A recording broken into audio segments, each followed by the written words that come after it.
और आगे बढ़ते हैं। मिडिल ईस्ट की धरती पर महीनों से चल रहे भयंकर टकराव के बाद अब बारूद की जगह बातचीत का मौसम लौटता हुआ दिख रहा है। सूत्रों के मुताबिक अमेरिका और ईरान के बीच बैकडोर डिप्लोमेसी के जरिए एक ऐसा गुप्त फॉर्मूला तैयार हो रहा है जो न सिर्फ जंग रोकेगा बल्कि वैश्विक अर्थव्यवस्था को भी एक बड़ी राहत देगा। आइए जानते हैं क्या है ये पूरा समझौता। मिडिल ईस्ट की जमीन पर अब शायद बारूद की जगह बातचीत का मौसम लौटता दिख रहा है। महीनों तक चल रहे टकराव के बाद बैकडोर डिप्लोमेसी की आवाजें सुनाई दे रही हैं। दरअसल अमेरिका और ईरान के बीच अब ऐसा फॉर्मूला तैयार होने की चर्चा है जो सिर्फ जंग नहीं रोकेगा बल्कि दुनिया की अर्थव्यवस्था को भी राहत दे सकता है।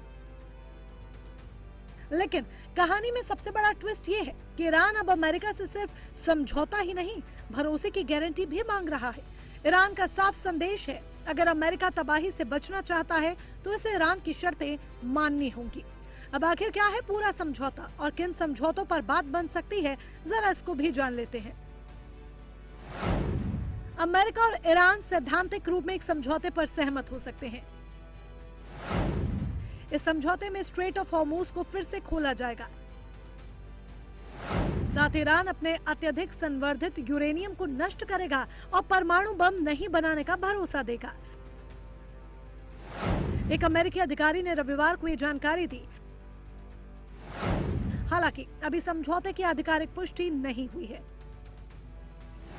फिलहाल अमेरिका और ईरान के बीच समझौते पर दस्तखत भी नहीं हो सके हैं। यानी एक ऐसा समझौता हो सकता है जिसमें स्ट्रेट ऑफ हॉर्मुज दोबारा से खोला जाएगा।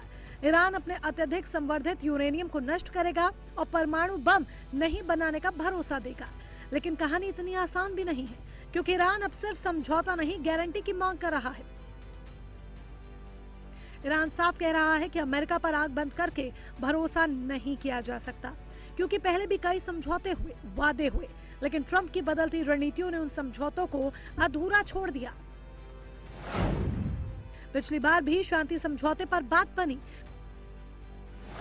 लेकिन इजराइल के लेबनान पर हमले से वो सीज फायर टूट गया। इस बार भी अमेरिका और ईरान के बीच प्रस्तावित समझौते को लेकर इजराइल में चिंता बढ़ गई है।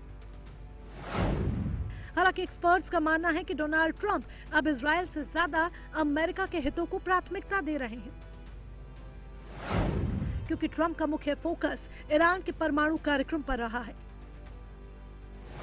जबकि इजराइल ईरान में सत्ता परिवर्तन और बड़े स्तर पर तबाही चाहता था। ईरान का मानना है कि इजराइल अमेरिका और ईरान के बीच चल रही बातचीत को कमजोर करने की कोशिश कर सकता है। इसीलिए ईरान अमेरिका के समझौते की कोई गारंटी नहीं मान रहा। ईरान अब खुलकर कह रहा है, अगर अमेरिका बर्बादी से बचना चाहता है तो उसे ईरान की शर्तें माननी होंगी, और सबसे बड़ी शर्त स्ट्रेट ऑफ हॉर्मुज पर ईरान के प्रभाव और नियंत्रण को स्वीकार करना है। ईरान इसे अमेरिका के लिए सबसे किफायती सौदा बता रहा है।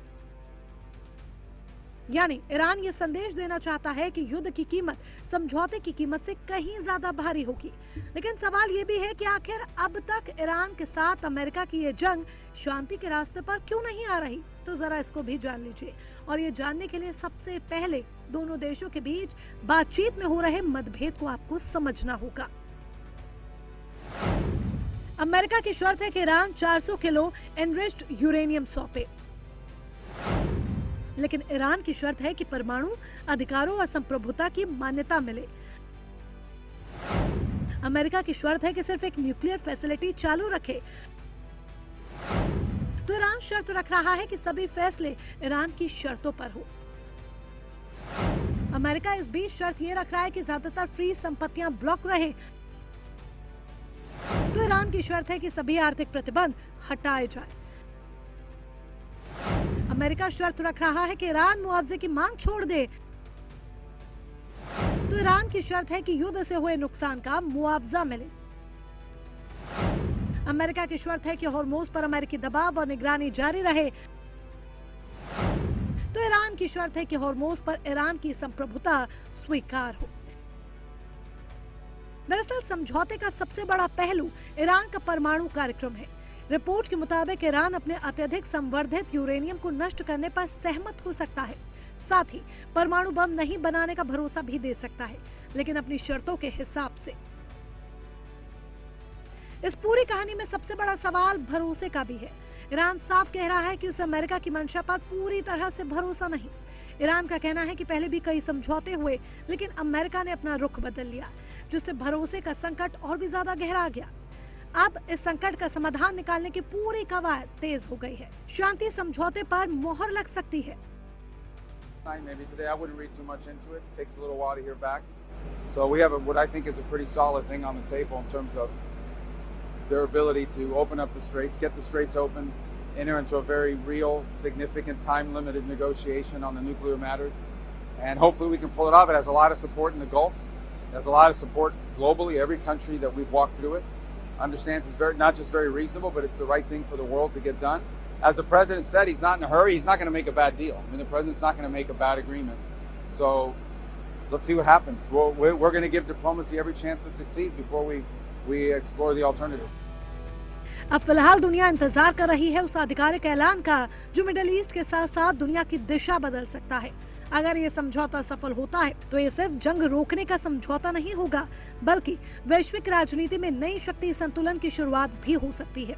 लेकिन अगर बातचीत टूटती है तो फिर वही हॉर्मोज, वही तनाव और ऊर्जा संकट। ब्यूरो